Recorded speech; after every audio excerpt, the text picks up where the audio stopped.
Previously on Somarrian Hunt. For you, barbarians, the hunt is over. Now on Somarrian Hunt. The Graver's Dig hunting lodge glistens and shimmers through tropical heat waves. The barbarians arrive on horseback, happy to escape the savannah and the relentless Anumian sun. Guides descend upon the hunters, relieving them of their gear and taking their horses. Skahak and Hajra lead the barbarians to the front door. Torgrim grabs Skahak by the sleeve before she can enter. You mentioned something earlier about a dwarven princess? She shrugs off his brazen touch. Give me your hunting bag. Why? I already had one bag go missing. I'm not going to lose a second. If you want your reward points, the trophies are in the bag. She snatches the bag from the dwarf and enters the lodge. Inside the mead hall of the lodge, Torgrim shadows Skahak, a brooding storm, followed by the rest of the dog-tired barbarians and their actual dogs. She was imprisoned. In prison? What for? Why? She rounds sharply on Torgrim. For being demanding and insolent. Greedy insistence upon back rent. What about her guards? Brigthwina imprisoned them too. Confiscated all their shite. Skahak stops, motioning the barbarians close. I need one of ya to volunteer to be interrogated. Interrogated? Why? To determine if you had anything to do with Rashid's disappearance. We said we didn't. Toxics will go to the truth. Now, must I choose? I'm your huckleberry. The interrogation room of the lodge is a small stone cell with an iron-barred door. Torgrim sits strapped in a torture chair, thick, blood-stained leather straps clenched tight around his head, arms, legs, and waist. He struggles mightily, straining. I will only tell you this once. The harder you resist, the harder it will be for you. Taxix, a Taxian psionic interrogator, sits in a chair in front of Torgrim. On his back is a large catharchy insect. Blue glow tubes connect insect and Taxian. Taxis puts his index finger on Torgrim's forehead. Blue diaphanous tendrils snake out from the Taxian's hand to Torgrim's temples. Torgrim faints. Torgrim wakes, shakes his head, blinking to push back the migraine pressure cracking his skull. He stands next to Taxix in a ramshackle dwarven rathskeller populated with a half-dozen Torgrim clones, eating, drinking, and chatting. Where am I? A stone bar contains a vast display of alcohol bottles. A keg wall is comprised floor to ceiling, cracked and leaking barrels, their contents pooling on the floor. Taxis sniffs the foul air and spits, disgusted. Welcome to the chaotic mess of your mind. Sultry Torgrim, in trench and fedora, casually leans back against the bar, downs the rest of his dirty martini. I don't have a dirty mind. Just a dwarven sense of ironic. Angry Torgrim, senior to this bunch, covered in blood, his beard long and matted, steps out from the bar with his dual-bladed sword. Get out of my thoughts! Angry Torgrim swings at Taxix. The blade and then Angry Torgrim pass through the insubstantial Taxian.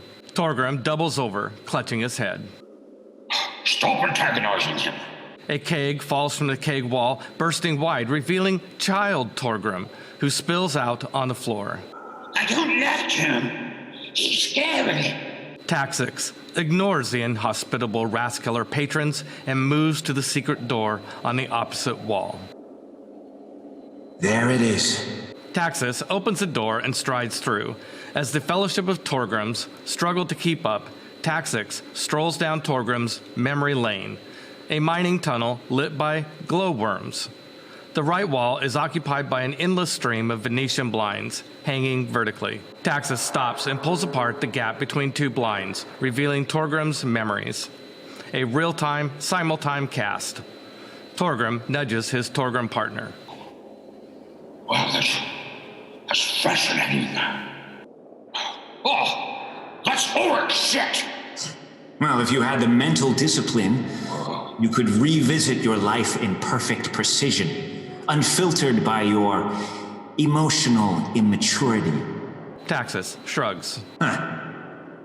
Seems to be in working order. He continues down the corridor, followed by a column of Torgrims, occasionally stops to glance behind the memory blinds. Tell me, what are you looking for?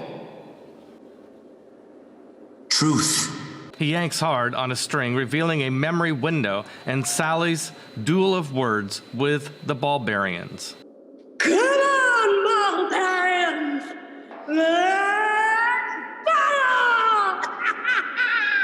Taxis watches the encounter intently until Sagacious appears and kidnaps Rashidi.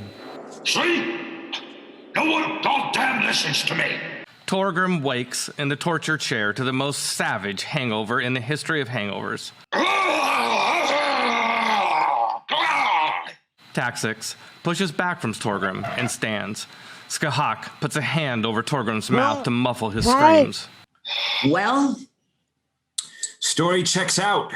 Sagacious took Rashidi, as they claim. Right. Okay. Get up, Torgrim. Time to count trophies. Torgrim staggers to his feet.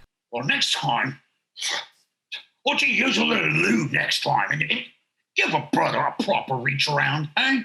The Bulgarians file into the Estumo chamber, otherwise known as the Hall of Reckoning. A huge white pentagram dominates the floor. Above it floats a silver cube, 20 foot each side.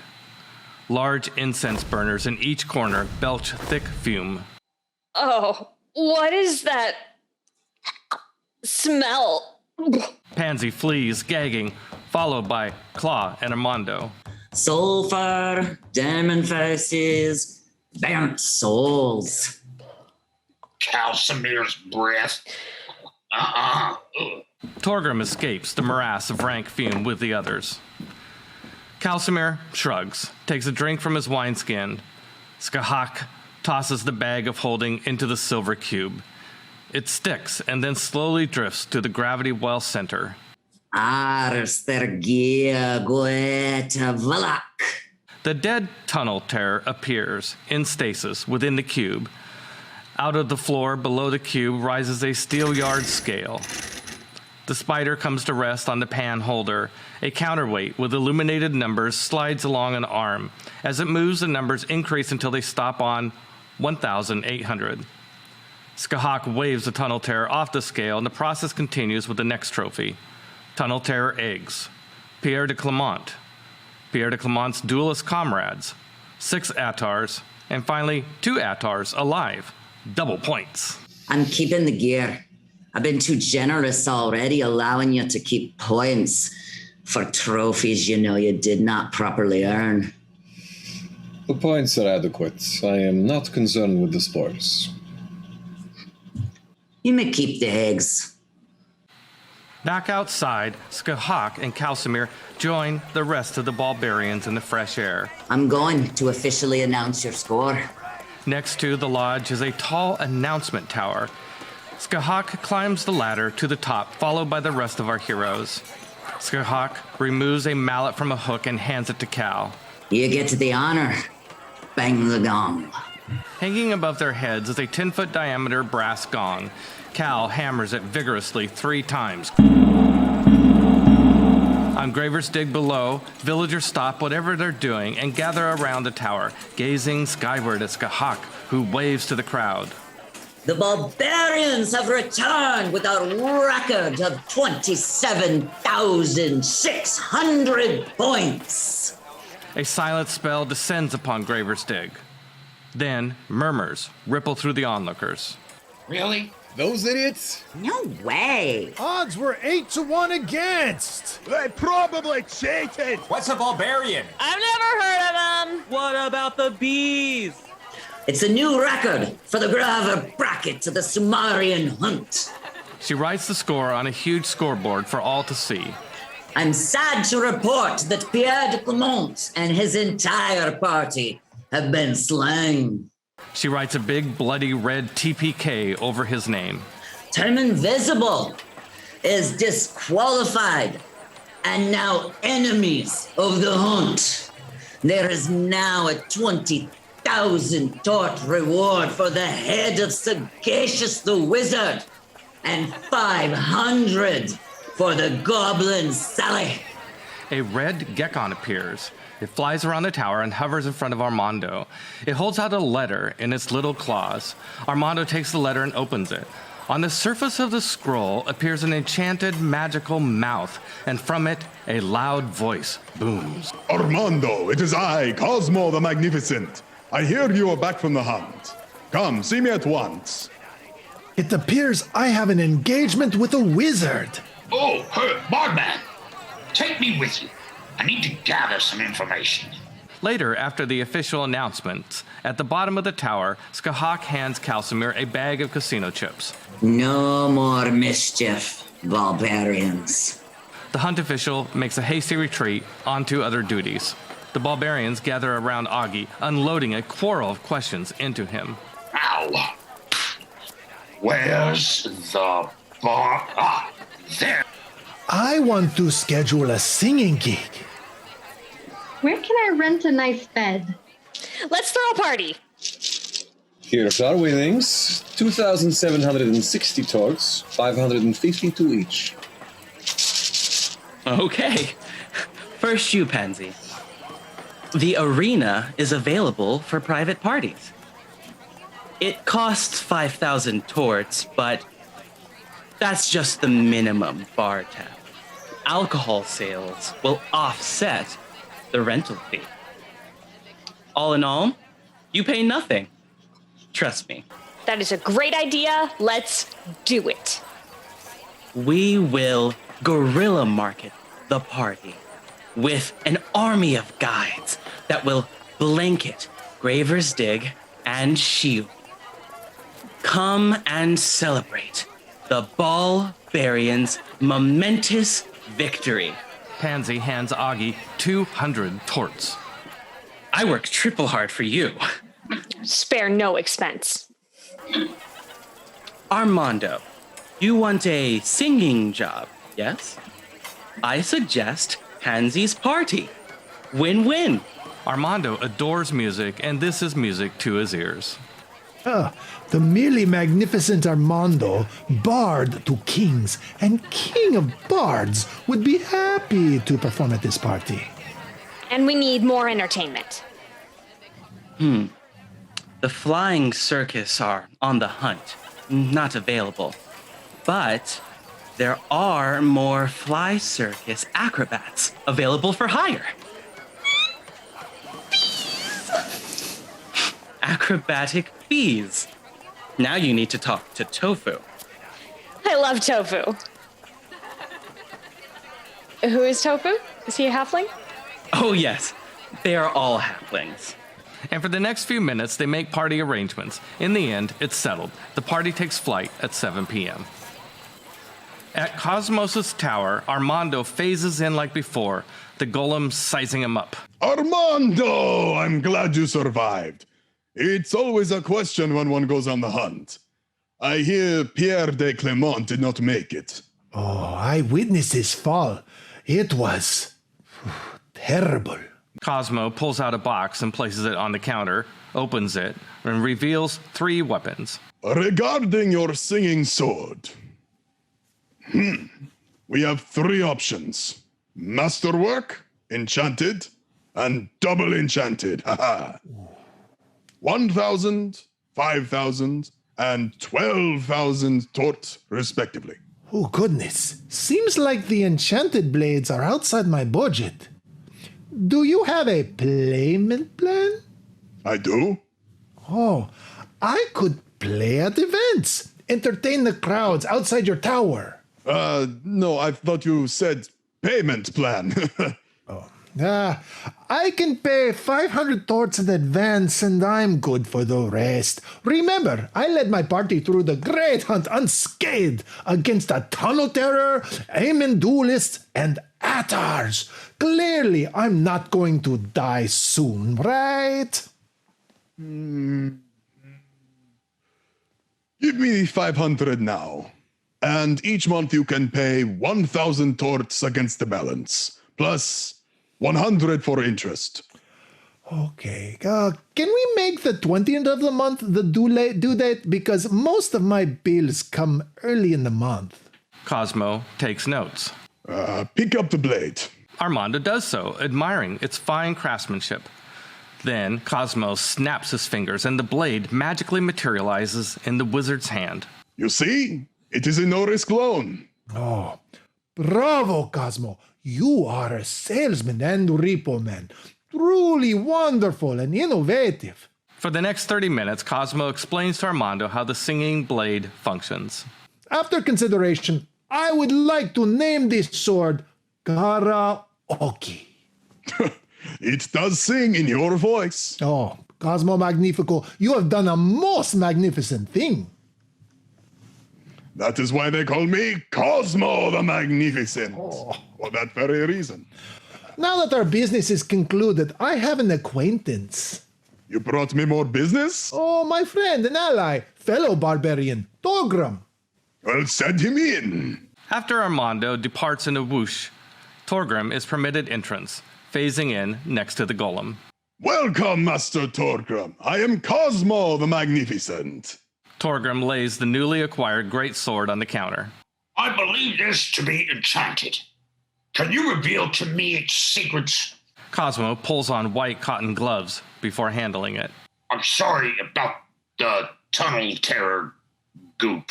Cosmo opens a box, removes brass goggles, and puts them on. He inspects the sword closely, delicately, romantically. You wish me to reveal its magical properties? Yes, that's exactly what I wish. Cosmo points to the counter. 100 tortoise right here. Yes. Sounds fair enough. Torgrim stacks 100 torts worth of casino chips on the counter. Torgrim, this is Fang. And Fang, this is Torgrim. Torgrim is a barbarian. Fang is a necromantic construct that inflicts physical and, shall we say, death harm on any living creature it encounters. Torgrim leans closer as Cosmo deep dives into Fang's special properties. Later, Cosmo finishes polishing Fang with wax and oil and hands it back to Torgrim. You have other inquiries? Yes. Yes, I do. In Graver's Dig recently, I was told of a confrontation between a dwarven princess and a person who I believe is in control of the resort. Brigthoena. I say her name without invoking it. The rumor swirling is that this argument got rather heated. Land disputes, taxes, you know how dwarves are. No, not at all. All the dwarves were stripped, and the hunters had the whole lot sent to the brig the brig. Okay. Where the hell's the brig? Underneath the arena. Her typical MO in these sorts of seizures is to feature the prisoners in the arena. So, she's to be a gladiator? The scuttlebutt of the matter is that Brigthoena plans on ransoming her back to her clan. Torgrim chews on this information. What can you tell me about the developing Sagacious saga? Oh, I don't know much, really. Other than he stole one of them magical enchanted hunt bags and he stole our referee. Sagacious is an enemy of Brigthoena. He might be the ally you're looking for if you're planning on rescuing the princess. What was her name? Sraka. And she's my cousin. Cosmo leans back, pale, eyes wide. I could put you in contact with Sagacious if you plan on taking action. I have a special noise-dropping, soundproof room I will lend to special clientele. Really? I might take you up on that. In the Graver's Dig market, Calcimere and Claw approach the Gnome Trader, where Brandy is busy sweeping around her cart. Hey! Come for more potions? Oh no, Brandy. No. They're not the most potent, but they are cheap. Not potent. Cheap. That's blasphemy. This is my hunt confrere, Claw. We were hoping to work a trade with you. A trade? With me? In our Somarrian Hunt travels, we came upon a terror, a wicked monster, a giant mutated chicken beast. A chicken? Like a were chicken? A giant mutated chicken, at least 3 or 4 Calcimers tall. That's a big chicken. I've never seen a chicken that big. We found its nest, full of eggs, and we discovered they have healing properties. Eggs that heal? Yeah, we ate them. You eat the eggs? What else would you do with eggs? I don't know. One egg fed an entire party of 5. Our health fully restored. Sounds too good to be true. Brandy, you've always been so good to me. So honest and professional. Why would I lie? Let me see one of those eggs. I need to examine the goods. Calcimere rummages through the burlap sack looking for a choice one that isn't obviously alive or wiggling. Of course. Here. Cal hands Brandy the egg, doing his best to hide the fact that he's casting a thaumaturgy spell. The egg ignites in glorious blue-green phosphorus. Ooh. It glows. The glowing sheen ripples over its slimy, veined exterior, pulsing around Brandy's fingers with radiant life energy. It's squishy. Didn't we say it's fresh?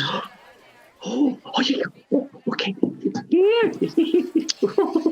After Brandy hands over the casino chips, the 2 revenge-seeking conspirators make scarce before the spiders hatch.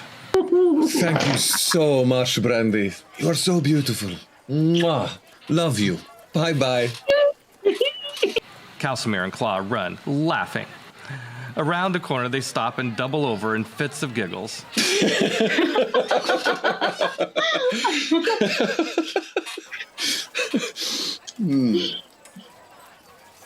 Now what? The other night, you fell asleep mid-flirt, which I found incredibly rude. I do apologize. That was not very gentlemanly of me. Do continue. Claw holds up a key, ringing it like a bell. Agi arranged a house. It's not for sleeping, though. This human need to sleep is quite beyond me. 2 blocks over, Cal and Claw walk briskly past a row of tenement houses in mid-conversation. So what is this Kalatan Fatalo that you belong to?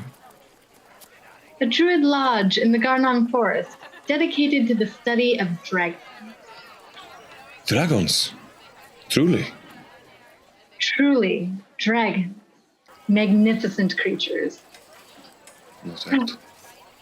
I love a tome as much as any scholar, but I've always wanted to experience the splendor of the world on my own terms, not those of the stodgy elders. I was raised to shun other species. Can you believe it? When the Empire came and encouraged us to disperse, I gladly did so. They stop in front of Chan Guild House number 4. Claw checks the numbers on the key and finds they match, mounts the stairs, and tests it. Click. Inside the Chan Guild House number 4, it's country comfort clean with all bare essentials required. A fire burns warmly in the hearth with a 4-poster feather bed in the corner, its linens turned down. On the kitchen table, a small fruit basket and 2 bottles of wine with a small note that reads, "Why fall asleep when you can fall in love?" Cal opens a bottle and pours a deep burgundy into goblets. They hand one to Cal. What is your Kelatan Tatalo? Cal sits on a well-used leather chair by the hearth, closes his eyes, nose over goblet, drinking in the wine's notes. Growing up is difficult for any child. A child misunderstood is punishing. How do I say this? I was not always this form. I was painfully not the gender I wished to be.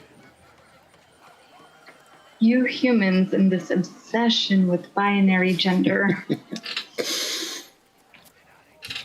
My parents did not understand, of course. So rather than frustrate them further, I traveled abroad to seek my fortune. Eventually, my travels took me to the man that would become my mentor, Scheherazade. It did not take him long to understand or notice that I was not comfortable being myself. He took me under his wing, and with the divinity Dionysus, they crafted a spell that would alter my form. And it worked. Your form is certainly divine from where I stand. Are you bragging? Or are you truly packing a bespoke blessing of Dionysus down there? I will show you mine if you show me yours. Claw steps closer to the fire, muttering a druidic charm. The fire is extinguished, plunging the room into darkness. Praise Dionysus indeed. Beyond Graver's Digs, north gates, the flat plains turn to hills, and eventually the sea. Hive Haven is a tiny one-family plot with a honeycomb yellow door. A couple of giant bees buzz slowly around even larger tree-sized sunflowers that picket the farm's perimeters. More of the giant bumblebees buzz up and down the sea cliffs, where their hive is hidden in sea caves. At the door to the honey hole, Pansy rocks nervously on her heels as she raps soundly on the honeycomb-shaped yellow door. The honey hole door opens, revealing Tofu, the patriarch of the family, basic and fundamental, dressed in knee-length trousers and a yellow tunic. Ah, a distant relative, I'm sure ye be, as we do not get visitors around these parts very often. Come in, lassie. Hi. I'm Pansy, and Augie gave me your name. You're Tofu, right? Yes, that is I. Good. Okay, good. And I'm here to talk about Flying Circus business. That is my business, and that is what you come to see. Well, join us. We're just having our afternoon tea. Oh, good. Pansy sits at a feast-laden table packed with 15 tiny souls, men, women, children, grands, and elder grands. A few matriarchs dart about like busy bees delivering food and drink. Yeah, I'm really hungry. That smells, that's good. That looks well, good. Dine in. Oh, eat, drink, be merry. Halflings unite in food and fellowship. Yes, very delicious, right? It's really good. There's a lot of honey in this. Yep, it's right there, coming out of our house. That's weird. For the next while, Pansy feasts like a starving beggar on the bounty of Tofu's pantry. What is your story? Like way back, I always wanted to ride bees, and so that sort of brought me here. Did you not mean that? No, I mean, where do you come from? What do you like? I mean, I love bees. You love bees. You're in the right place. Bees, yeah. There's just a lot of bees like circling the house. Yes. How do you sleep? It's very loud. It's actually like a sleep machine. It puts us to sleep at night. It's very relaxing. That's It's nice. like listening to Enya. Oh, I don't know what that is, but that sounds great. Yes. So tell me, I heard you smashed the record. Oh, we Celebration smashed the for it? record. Yeah, so I'm a barbarian. Yes. And we went out on the hunt, and there was a kerfuffle, and we killed lots of things, but also captured lots of things. Hey. And so now we have to have a party, right? We're having this big celebration tonight in the arena, and we have a little bit of entertainment, but like we need more entertainment. And so I came here to hire you. Well, not just you, your troop, with the bees. The bees are important. You have to bring the bees. One of the young halflings squeals with delight, and others perk up. Tofu, however, remains stoic. Well, I mean, I don't know if I'd be able to find anyone on such short notice. There's like 30 people here. Are they There's not? 45, but I'm just pulling your leg. But I will say that we are professional acrobats, and what we do is not without risk. Many legs get broken, many eyeballs get smashed. The bee business is very, very dangerous and also expensive, and I'm sure a lady of your sorts couldn't afford us. Oh, well, I mean, you would think that, but I have 1,000 torts, so... I mean, I didn't mean... A lady of yours, of course, has money. That's a wonderful number. 1,000 torts. Charlie? Yes? Charlie approves, and for that price, we will bedazzle your spirits and bewitch your soul. Do you see the fun I put in there with bees? That was so clever, and I'm going to be thinking about it so hard while I'm writing those bees. It's unbelievable. I could go all day. It's all we do here. Okay, here's my plan. You stay on the ground with like a loudspeaker and you yell out all of the bee puns, and then I'll ride the bees. You on our bees? Yeah. Have you ever ridden a bee? I mean, I sort of rode one time. One time? I'm sure. As barkers call everyone to celebration, the main gate of the arena opens wide and revelers flood through. The bar, stocked with enough ale and spirits to drown a whale, is open and doing brisk business. Drinks flow fast as people are ravenous to get liquored up and get their groove on. That's mine! Master and his pack of mutts finish erecting a bonfire monument to the gods. He tosses a torch into a pool of oil at its base, officially kickstarting the party. Hey! A group of troubadours armed with lutes, recorders, and drums play lively tunes, prompting dancers to mingle. Our heroes, Armando, Calcimir, Claw, Pansy, and Torgrim, sit in plush velvet chairs in a VIP section, protected by large Arushan bouncers. Did I not promise the greatest party ever? You delivered the goods. Pansy shoots to her feet, pointing skyward. The bees are here! Eyes quickly shift, following the finger. A lone bee slowly rises up, barely visible over the outer wall. It hovers for a beat, and then drops out of sight. The bee appears again, rising this time with another, a pair. Halflings climb from under the bees in a hidden position, up on top of the saddles. The troubadours fiddle and rap a fast-paced, jaunty song.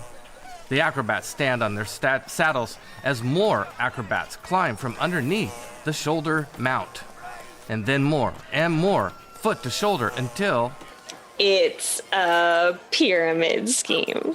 Indeed, the acrobats form a tri-level pyramid, 10 halflings in all, suspended on 2 bees. They hold for the applause, and then the 2 bees, holding up the pyramid, peel off, dropping the halflings tumbling into the air. Fearful gasps and shrieks call forth from the crowd. Then, more bees appear from below just in time to catch the falling acrobats. Each land on a separate bee and speed off. The swarm of bees descend into the arena bowl, dive-bombing the crowd, spinning and performing looping maneuvers. The flying circus perform death-defying acrobatics for the next 30 minutes to the delight of the partygoers. At one point, One of the mounted riders hovers near Pansy, offering her his hand. Pansy says yes by jumping up and down and squealing. He takes Pansy's hand, lifts her up, and swings her onto the saddle behind him as the rider, the bee, and Pansy's spirits soar. After Pansy's return and the last bee speeds out of sight, people have time to refill their drinks and empty their bladders. Armando prepares for the performance of a lifetime. Armando in position, Pansy stands on her chair, waves, and yells to the crowd. Give it up for Armando! Armando walks around the bonfire with lute in hand. He strums the strings, testing and flexing his fingers. Calcimir casts thaumaturgy, augmenting his friend, so that his voice can be heard as far away as Sheol. A is for the way you look at me. O is for the only one I see. V is very, very extraordinary. E is even more than anyone that you adore can. Hajra is in a noble's luxury box above the arena. She moves closer, intrigued. Love is all that I can give to you. Love is more than just a game for two. Two in love can make it. Take my heart, but please don't break it. Love was made for me and you. Hajra leaps off the balcony, her tumble turning into flight. She drifts gracefully like a butterfly, lands in front of Armando so that his singing directly to her. She sways to the music, following along, mouthing the words. When Armando finishes, Hajra sweeps him into her arms and they dance, pirouetting around the bonfire as the musicians pick up Armando's tune. At one point, gasps and exclamations are heard from the crowd near the center of the arena. Revelers crowd up to see what's going on. Calcimir is the first of the barbarians on the scene and spots the body of Rashidi lying on the ground. He rushes to Rashidi's body and inspects it for signs of life. There are no visible wounds, but Rashidi is unconscious or dead. Calcimir offers a prayer to Dionysus, and Rashidi comes to life, just as Skahak arrives. Skahak gives Calcimir an angry scowl, then lifts Rashidi effortlessly into her arms and flies off, urging the crowd to resume to their own business. Later that evening, when everyone is, how would Calcimir say it, like very inebriated, Master marches solemnly across the arena floor. On Master, as he approaches a large brass gong on the north end of the arena, he swings the hammer 3 times. Skahak and Hajra appear on a high balcony, a noble's luxury box at the northern end of the arena. Silence! A silent spell radiates the arena, reducing it to a gentle peace. Even the raging bonfire burns quiet. Skahak waits, scans the arena. Awkward silence building. This place, Graver's Dig, is hallowed ground, consecrated haunting grounds. No longer will dwarves and outsiders control us? And who has given us this freedom? Brigthwina, mistress of the haunt! Brigthina moves out of the shadows onto the balcony. The Fomorian demigoddess is tall, with a wild primordial beauty. Her eyes shine luscious green, pools of quiet storm. Her sleek body moves with the grace of a stag, wrapped in hip-hugging bark, leaves, and soft forest loam. Topping her regal brow arcs a graceful red deer antler horn. She looks at the upturned faces like a loving mother enjoying her brood. Welcome, my children. Tonight we gather to celebrate the record-breaking Barbarians' performance. Not only did they achieve the biggest score in Hunt history, they did it in record time. The crowd nods, some clap. Most remain enraptured. I'll keep this short, for tonight is a hunt celebration. Well done, barbarians. I welcome you into my pack. The barbarians stand as the revelers applaud. I have one special announcement. It has been too long since I've led a hunt. Therefore, in 5 days, I intend to do exactly that. Send forth messengers, by horse, by Gekken, by Nubble.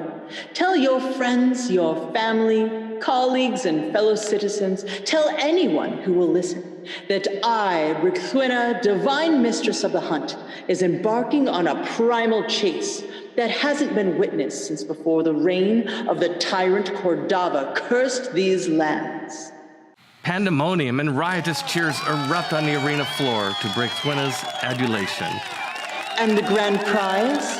She snaps a finger, and a dwarf wearing blazoned mithril plate magically appears next to her. This set of fine mithril plate will be the reward to whoever stands with me to the end. Master's pack of dogs howl. Eerie, soul-rending howls.